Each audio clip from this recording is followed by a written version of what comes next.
Un conflicto bélico es una lucha social por intereses patrios o para expandirse territorialmente.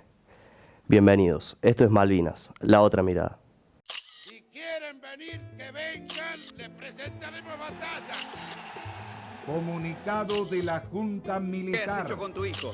Lo fui a sacar del colegio corriendo para que viviera la fiesta que es esto. Continuamos en estas 24 horas ininterrumpidas de Argentina Televisora Color. Pero si hay que pelear por la Malvinas, estén seguros que vamos a pelear.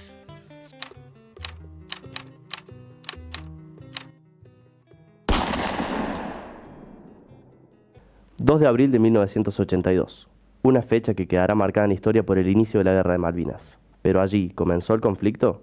El 3 de enero de 1833, los ingleses desembarcaban en las Islas Malvinas para su ocupación en una clara maniobra que atentaba contra la soberanía argentina. El ataque fue dirigido por el capitán James John Onslow, quien informó a los escasos pobladores que su objetivo era retomar las islas para el Reino Unido, argumentando que eran suyas. Para finalizar el izamiento de la bandera inglesa, deportó para Argentina a los pobladores de Malvinas. Concretada la expulsión de las autoridades argentinas, el comandante Onslow dejó a unos de los pobladores del Puerto Soledad a cargo del pabellón y regresó a su base. En 1934, el gobierno inglés asignó a un oficial de la Armada a permanecer en las islas y en 1941 tomaría la decisión de colonizar las islas nombrando a un gobernador. Esta invasión, realizada en tiempos de paz, sin comunicación ni declaraciones previas por parte de un gobierno amigo de la República Argentina, fue inmediatamente rechazada y protestada. El 16 de enero de 1833, el gobierno argentino pidió explicaciones al encargado de negocios británico, que no estaba al tanto de las acciones de los buques de su país. El 21 de enero de ese año, el ministro de Relaciones Exteriores presentó una protesta ante el funcionario británico, que fue renovada y ampliada en reiteradas oportunidades por el representante argentino en Londres. Las presentaciones de protesta del gobierno argentino obtuvieron respuestas negativas de parte del Reino Unido. La cuestión quedó pendiente y así lo reconoció el secretario de Asuntos Extranjeros en 1849. En 1884, ante la falta de respuestas a las reiteradas protestas, la Argentina propuso llevar el asunto a un arbitraje internacional, por lo que el Reino Unido decidió rechazarla sin dar algún motivo. Toda guerra deriva de algo, tal vez igual o peor que el conflicto bélico mismo. Para comprender la guerra de Islas Malvinas, debemos saber y entender que en el año 1976 Argentina vivía el último y más violento golpe de Estado, que depuso los tres poderes constitucionales presidido por Estela Martínez, viuda de Perón, el 24 de marzo de 1976. El golpe instaló en el poder una dictadura cívico-militar autodenominada Proceso de Reorganización Nacional y se caracterizó por implementar un plan sistemático de terrorismo de Estado, que permaneció en el poder hasta diciembre de 1983. La Junta Militar de Gobierno fue constituida por los tres comandantes generales de las Fuerzas Armadas, el Ejército Argentino, la Armada de la República Argentina y la Fuerza Aérea Argentina. Luego de un tiempo, ya instalada hace varios años la represión, Galtieri asumió como comandante en jefe del Ejército Argentino en diciembre de 1979. El 22 del mismo mes, pero del año 1981, juró como presidente de la Nación Argentina designado por la Junta Militar del Proceso de Reorganización Nacional. La Junta Militar acordó que el general abandonaría el cargo a fines de 1982. En 1981, la Junta Militar de Gobierno decidió para el año siguiente solucionar la cuestión de Islas Malvinas para apoyar al régimen militar que enfrentaba un fuerte descontento social y económico.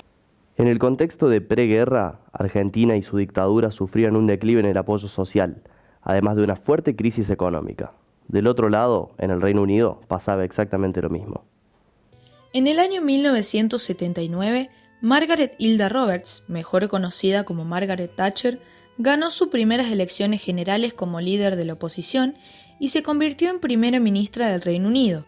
Hacia el año 1982, el Reino Unido se encontraba en una difícil situación económica, el Partido Conservador que estaba en el poder sufría un notorio desgaste y la popularidad de su primera ministra estaba en descenso.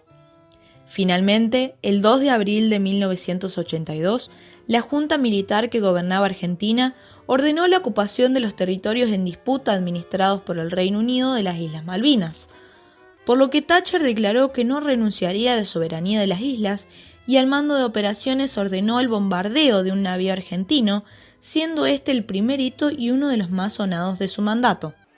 Que sepa el mundo, América, que un pueblo con voluntad, pueblo argentino, si quieren venir, que vengan, les presentaremos batalla.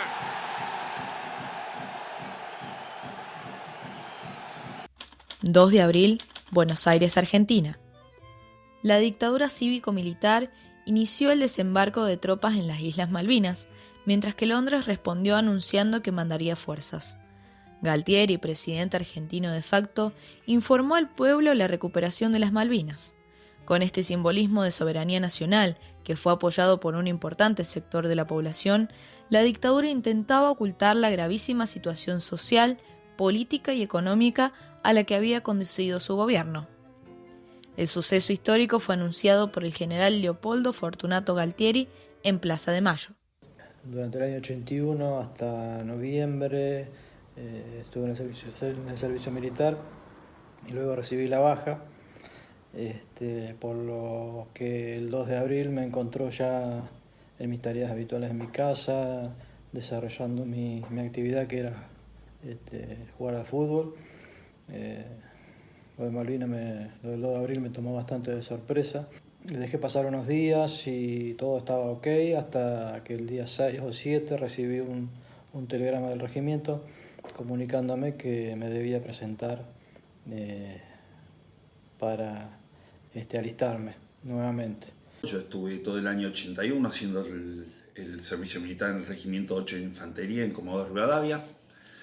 Quedé para la última baja por diferentes circunstancias y estaba notando que se estaban armando lo que se llama rol de combate, o sea, preparando las compañías para ir a la guerra de Malvinas.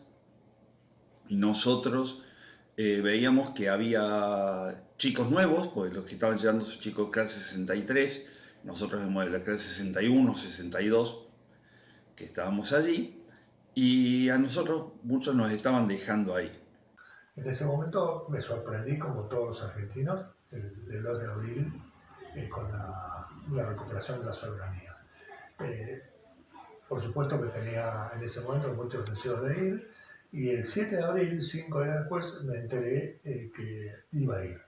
Es muy distinto tener deseo de ir o deseo de participar, y otra cosa es tomar conciencia de que iba a ir. Estamos en el Estado Mayor Conjunto y nos encontramos con chicos que se están ofreciendo como voluntarios. Ustedes van al colegio todos, ¿no? Sí, todos. ¿Qué edad tienen vos? 16. ¿Tu nombre? Manrique González Avellaneda. ¿Vos? Boyan Carlos Alberto, 17. ¿Vos? Pino Nicolás, 17. ¿Y vos? Guillermo Boscarelli, 17. ¿Vinieron a ofrecerse como voluntarios para ir a Malvinas? Sí es. ¿Saben realmente qué está pasando allá o lo que puede pasar? Sí, eso sabemos todo. Estamos informados de todo y tratamos de hacer lo que más podamos con tal de ayudar al país, ¿no? ¿Qué piensan que podrían hacer ustedes allá? Y bueno, primero tratamos de ofrecernos en el frente, pero eso ya es para mayores de 19 para arriba. Y ahora tratamos en parte de reservistas administrativos y tratar de hacer lo que podamos. ¿Se lo dijiste a tus padres? Sí, me brindaron todo el apoyo. ¿Vos también? También. ¿Vos también? También. ¿Cuánto tiempo se quedarían en Malvinas? Lo que sea necesario. 3 de abril, oficinas de la ONU, Nueva York. El Consejo de Seguridad de las Naciones Unidas aprobó la Resolución 502, por la cual se intimó a que las tropas argentinas se retiren de manera inmediata de las Islas Malvinas. Por otra parte, el mismo decreto exhortaba tanto a Argentina como al Reino Unido que busquen una solución más diplomática al conflicto. La resolución resultó aprobada luego que el representante permanente del Reino Unido le enviara una petición al presidente del Consejo de Seguridad. El gobierno del Reino Unido tiene razones fundadas para creer que las Fuerzas Armadas de la República Argentina están a punto de intentar invadir las Islas Falkland. Dadas las circunstancias, pido a Vuestra Excelencia que convoque inmediatamente una sesión del Congreso de Seguridad. 7 de abril, Washington, D.C., Estados Unidos. El presidente de los Estados Unidos, Ronald Reagan, nombra al secretario de Estado Alexander Haig a mediar en el conflicto en búsqueda de diplomacia. Haig se reúne con Margaret Thatcher, quien se muestra intransigente, y con el general Galtieri, mientras que en el país se desarrollaba una manifestación popular en apoyo a la recuperación de las Islas Malvinas. 15 de abril, Buenos Aires, Argentina. Se creó el Fondo Patriótico Malvinas. Ese fue el decreto 743 firmado por el presidente de facto para recaudar en una cuenta del Banco Nación todas las donaciones con el fin de apoyar a las tropas argentinas, las donaciones de particulares que nunca llegaron a los soldados. 2 de mayo, Islas Malvinas. Se produce el hundimiento del Ara General Belgrano a consecuencia del ataque del submarino nuclear británico HMS. El hundimiento del crucero argentino permitió a los ingleses la superioridad naval en la zona. Como consecuencia de dicho ataque, 323 argentinos fallecieron a bordo. Este hecho generó una gran polémica en ambos países, ya que se produjo fuera del área de exclusión establecida por el gobierno británico alrededor de las islas. 4 de mayo, Islas Malvinas. Argentina toma represalias ante el hundimiento del Ara General Belgrano y logra hundir el destructor Sheffield de la Armada inglesa gracias a un misil disparado a 32 kilómetros por un avión Super Standard de la aviación naval argentina. 8 de mayo, Buenos Aires, Argentina. En plena Guerra de Malvinas, se organizó una maratón televisiva con el fin de recaudar dinero para el Fondo Patriótico Nacional, donde muchas figuras del espectáculo, desde Susana hasta Maradona, participaron e hicieron grandes donaciones para apoyar la causa. A raíz de lo del shock, que fue fantástico para mí. Y lo dice atrás. Con mi compañero Walter, que jugábamos juntos al fútbol en Boca Juniors, y hicimos el servicio militar juntos. Nos pusimos a charlar y veíamos la situación y muchos de los chicos se quedaban en el regimiento porque cambiaban con los que se quedaban de guardia. Muchos se querían quedar y los que se quedaban se querían ir. Walter me preguntó qué hacíamos y lo comentamos riéndonos, ¿para qué nos vamos a quedar? Vamos a dar una vuelta por el sur.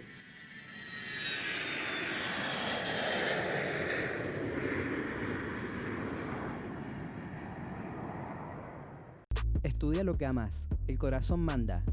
Carreras cortas, Mariano Moreno, Educación Superior.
Y el armamento nos dieron lo que había. Con el tiempo nos enteramos de que había armamento nuevo esperando para ser repartido entre los soldados, entre el regimiento, al cual no tuvimos acceso, sino que a nosotros nos dieron armamento que venía recién de reparación, o sea que era armamento usado y reparado En el caso de mi regimiento, ese fue el armamento con el que llevamos y esa forma fue en que nos estuvieron preparando hasta que nos llevaron. Nosotros estamos preparados por un año de el preparativo era para saber usar armamento, para saber armar una carpa, para saber movernos en terrenos difíciles. Nadie está preparado para la guerra. Desde titulares falsos, montajes de imágenes, hasta censuras de la información. Así se manejó la prensa bajo la atenta mirada de la Junta Militar para incrementar el apoyo social. Durante los 74 días de esta guerra, los medios de comunicación tuvieron un rol fundamental y estratégico en los planes militares. Desde el Estado, regía una censura estricta y con controles rígidos sobre aquellas informaciones elaboradas por la prensa ubicada en Malvinas. El Estado de facto estableció quién eran los únicos medios estatales y periodistas autorizados a viajar a Malvinas. Era TELAM y era ATC. Por el lado de ATC, se emitió un programa llamado 60 Minutos, conducido por José Gómez Fuentes, por Silvia Fernández y por María Larrieta, y tenían como corresponsal en las islas a Nicolás Casansego.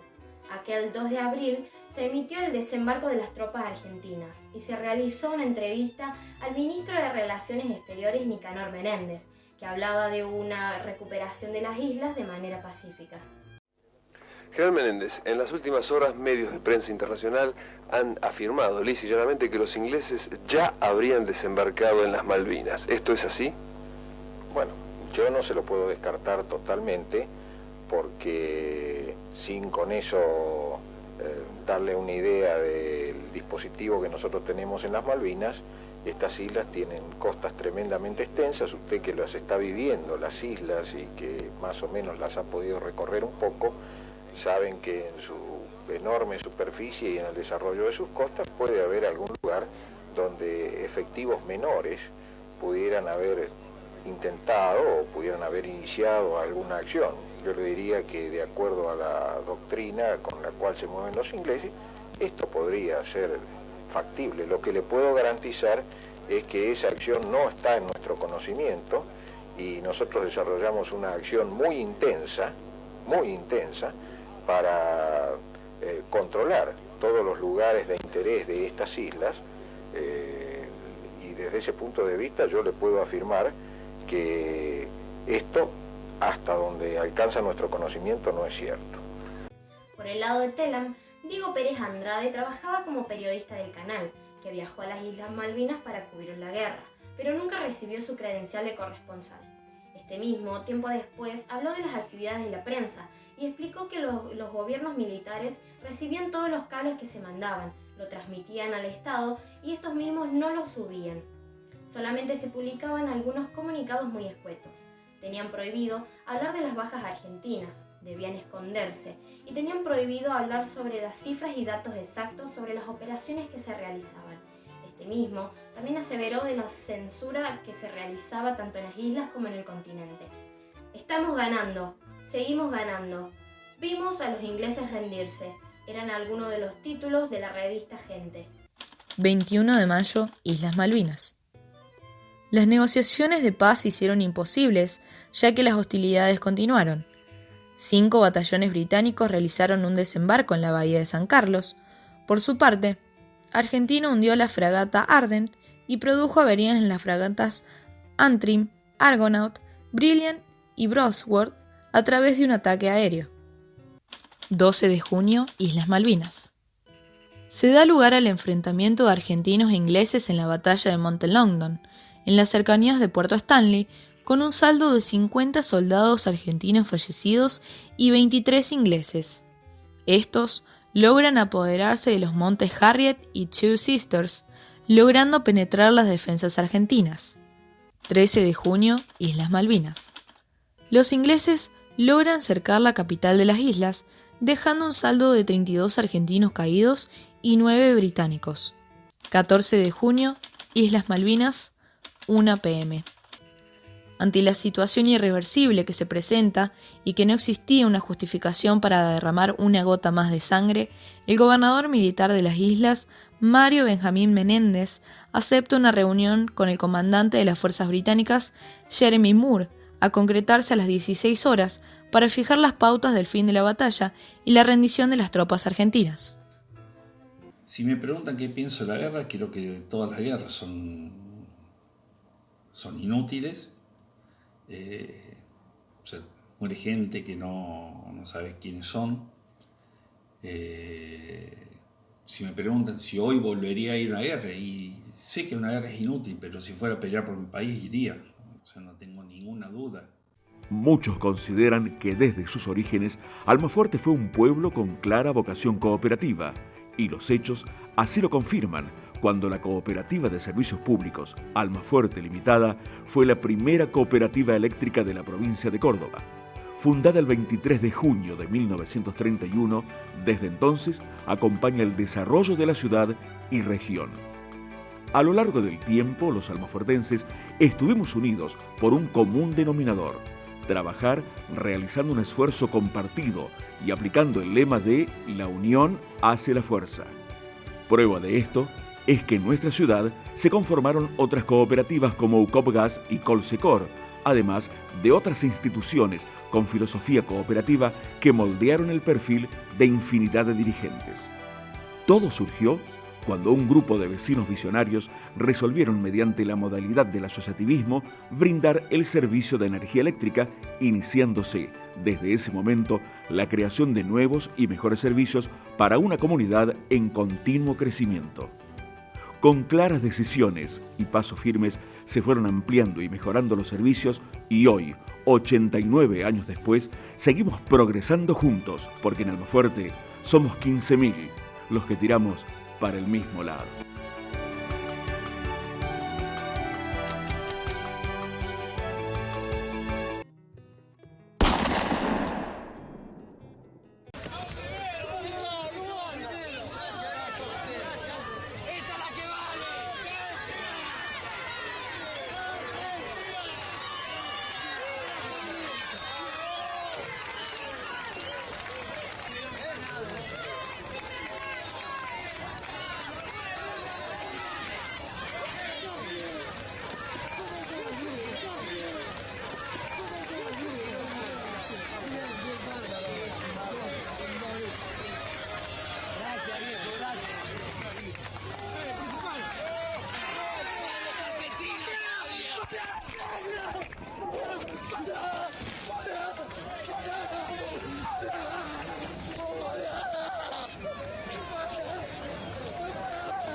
¿Quién es? De Felipe, la madre.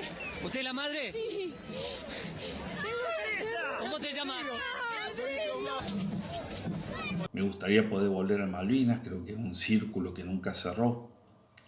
Me encantaría poder ir, estar parado en Darwin, rendir homenaje a mis camaradas que quedaron allá. Creo que es una herida que queda abierta y probablemente queda abierta para siempre, para nosotros, para los que estuvimos allá. Los que fuimos los chicos de la guerra. Hoy muchos somos padres, muchos abuelos.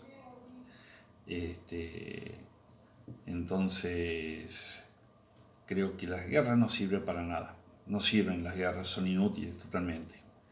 Tenemos que tener la cabeza abierta como seres humanos para pensar y resolver nuestras situaciones sin violencia de ningún tipo.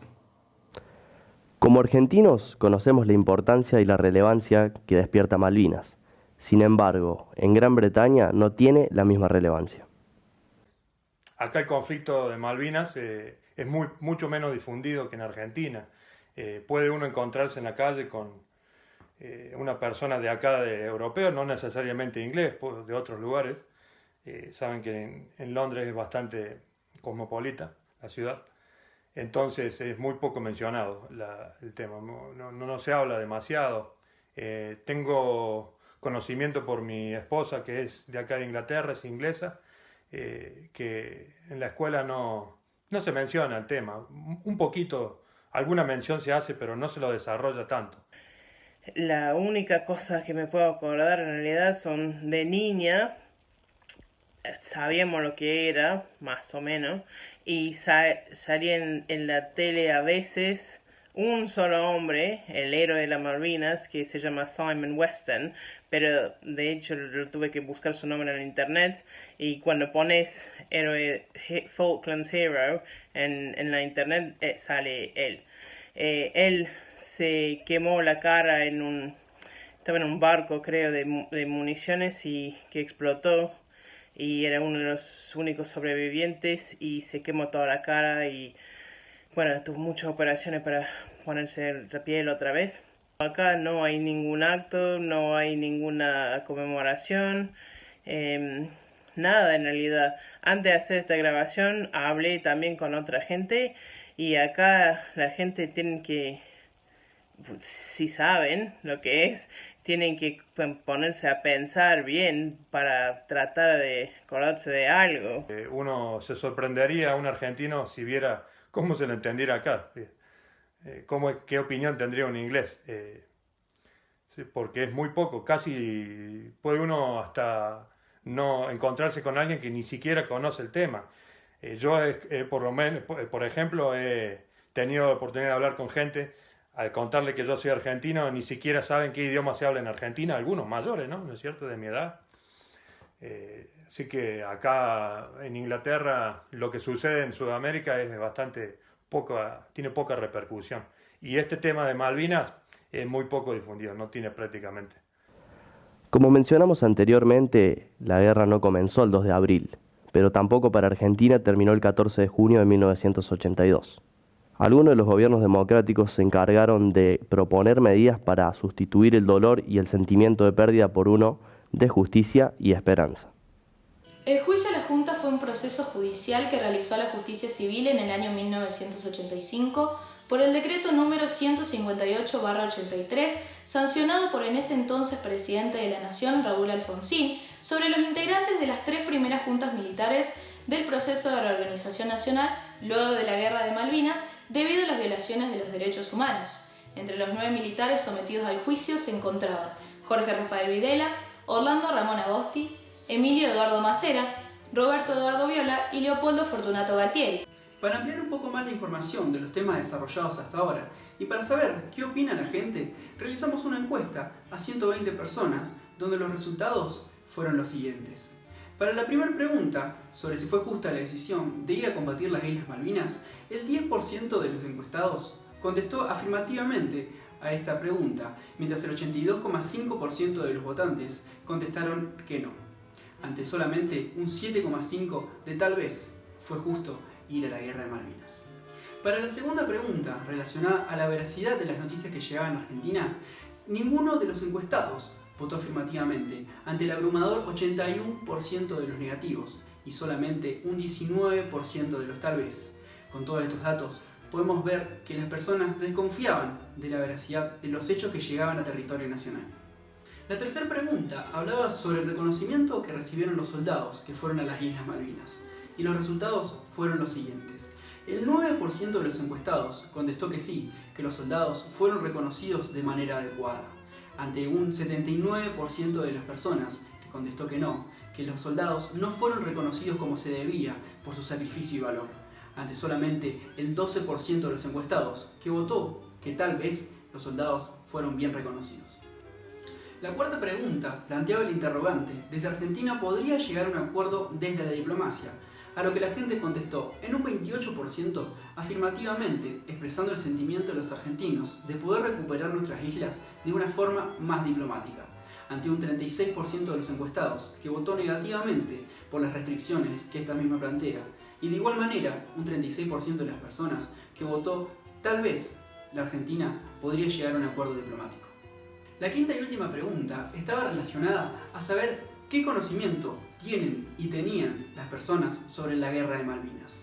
Los resultados arrojaron que el 20% de los encuestados tenía bastante información del hecho en sí, ante un 22,5% de las personas que contestaron que su conocimiento era poco del hecho bélico, ante el 57,5% de las personas que contestó que sabía hechos puntuales, los cuales consideraba suficiente. Según pasan los años, el sentimiento sigue intacto. Una guerra que no conoce de fronteras históricas. Una guerra que siempre quedará marcada en la idiosincrasia argentina. Una guerra que no debe sernos indiferente.